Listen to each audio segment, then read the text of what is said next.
কাতলা মাছের মাথা দিয়ে একটা রেসিপি বানাচ্ছি। প্রথমে কাতলা মাছটাকে ভালো করে ভেজে নেব। ওই দেখুন মাথাটা আমি এপিট ওপিট করে ভেজে নিচ্ছি। এইদিকে খুব সাবধানে ভাজবেন, কারণ কি ওটা ফাটে আর তেল ছিটকায়। মাছটা ভাজা হয়ে গেছে, তুলে রেখে নেব। এবার আলুগুলো না ওইতেই ভেজে নেব। আলুগুলো আমি দেখুন ভালো করে নেড়ে নিচ্ছি। ওর মধ্যে একটু নুন আর হলুদ দিয়ে দিলাম, দিয়ে ভালো করে লাল লাল করে ভাজা করে নিচ্ছি।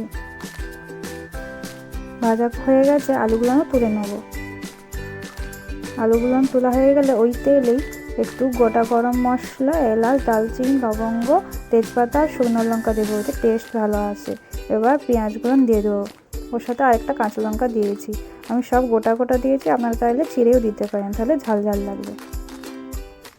ভাজা হয়ে গেছে পেঁয়াজগুলো, লবণ দিয়ে দিচ্ছি, আবার ভালো করে ভেজে নেবো। এবার একটু রসুন বাটা দিয়ে দিচ্ছি 1 চামচের মতো। একটা বড় টমেটো কেটে দিয়ে দিয়েছি। এগুলো ভালো করে গলে যাবে, যাতে আমি ঢাকা দিয়ে দিলাম। দেখুন টমেটোগুলো ভালো করে গলে গেছে। এবার আদা বাটা দিয়ে দেবো, ওটাও 1 চামচের মতো দিয়ে আবার ভালো করে মশলাটাকে কষিয়ে নিতে হবে। এবার ওই তো হলুদ গুঁড়ো দিয়ে দিলাম, লঙ্কা গুঁড়ো দিয়ে দিলাম, কাশ্মীরি লঙ্কা গুঁড়ো, ধনে গুঁড়ো আর এমনি একটু ঝাল লঙ্কা গুঁড়ো দিয়েছি। ভালো করে কষিয়ে নিতে হবে। এবার হয়ে গেছে, আমি ধনা পাতা দিয়ে দিচ্ছি ওটার মধ্যে। মাছের মাথাটা ওইতে দিয়ে একটু ভালো করে ভেঙে, ভালো যাতে টেস্টটা বেরোয়, একটু কুচো করে নেড়ে নেব। তারপরে সেদ্ধ করে রাখা মুগের ডাল দিয়ে দিচ্ছি।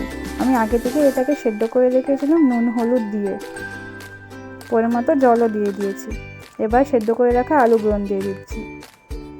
আলুগুলো আমি নেড়ে সেদ্ধ করে নিয়ে তো হয়ে গেছে আমার। এবার সবাইকে গরম গরম পরিবেশন করে দিচ্ছি। দেখুন মাছের মাথা দিয়ে গরম গরম ভাত খেতে বসে পড়েছে।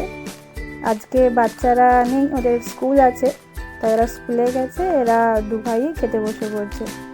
আর আমাদের মেনুতে আরও আছে বাঁধাকপির তরকারি, চাটনি আর পেঁপে ভাজা। কিন্তু ওরা বলছে মুগের ডাল মাথা দিয়ে, মাছের মাথা দিয়ে খেতে বেশ ভালো লাগছে, ওইটা দিয়ে অনায়াসে ভাত খাওয়া হয়ে যাবে।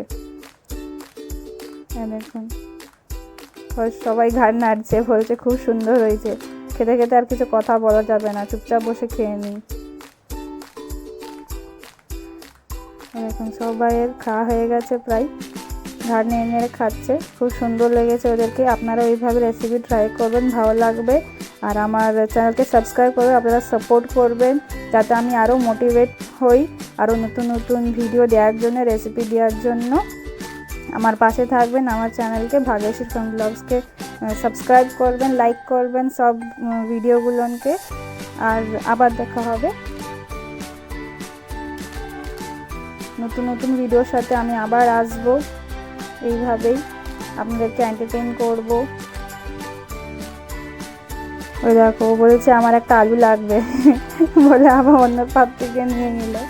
ওরা ওরকমই দু ভাই একসাথে বসে খেতে বসেছে।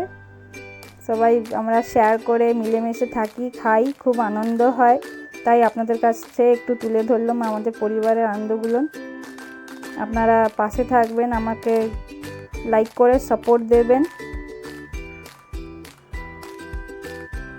প্রায় এদের খাওয়া শেষ পাত্রে বলে চাটনি দিয়ে দাও। চাটনি হয়ে গেছে, এবার খাওয়াও শেষ হয়ে গেছে।